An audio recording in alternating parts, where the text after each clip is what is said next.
Ассаламу алейкум рахматуллахи ва баракатуху. Урматтуу мусулман бир туугандар. Биз эч качан эл эмне дейт экен деп жашабашыбыз керек. Анткени элдер эшекти алдыңгы карап минип алсаң дагы сүйлөй берет, артыңгы карап минип алсаң дагы сүйлөй берет. Эшекти жетелеп алсаң дагы сүйлөй берет, аркасынан айдап алсаң дагы сүйлөй берет. Эл деген ушундай бир сел сыяктуу. Ошондуктан мен жөнүндө элдер эмне деп айтар экен деп жашабаш керек.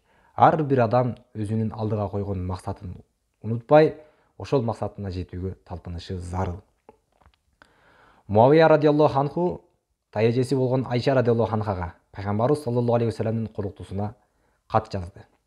О момундардын энеси, сиз мага жакшы бир пайгамбарыбыздын осуятын айтыңыз деди.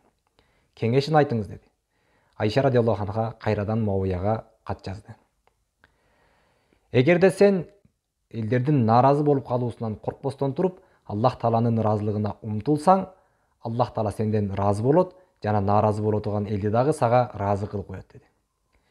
Эгерде сен элдердин ыраазылыгын издеп, бирок Аллах Тааланын нааразы болуусунан коркпосоң, Аллах Таала сенин кылган ишиңе нааразы болот дагы, ыраазы кылам деген элди дагы сага нааразы кылып коет деди.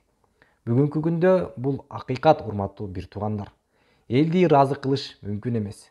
Конокко чакырсаң дагы ыраазы болбойт, чакырбай койсоң дагы ыраазы болбойт. Ошондуктан эл деп жашабай, өзүм деп жашаңыз. Элдер мен жөнүндө эмне дер экен, намаз окусам эмне дер экен, сакал койсом эмне дер экен, абатка чыксам эмне дер экен деп элдин сөзүн укпаңыз. Максат өзүңүздө, өзүңүздүн колуңузда тагдыр. Ассаламу алейкум рахматуллахи ва баракатуху.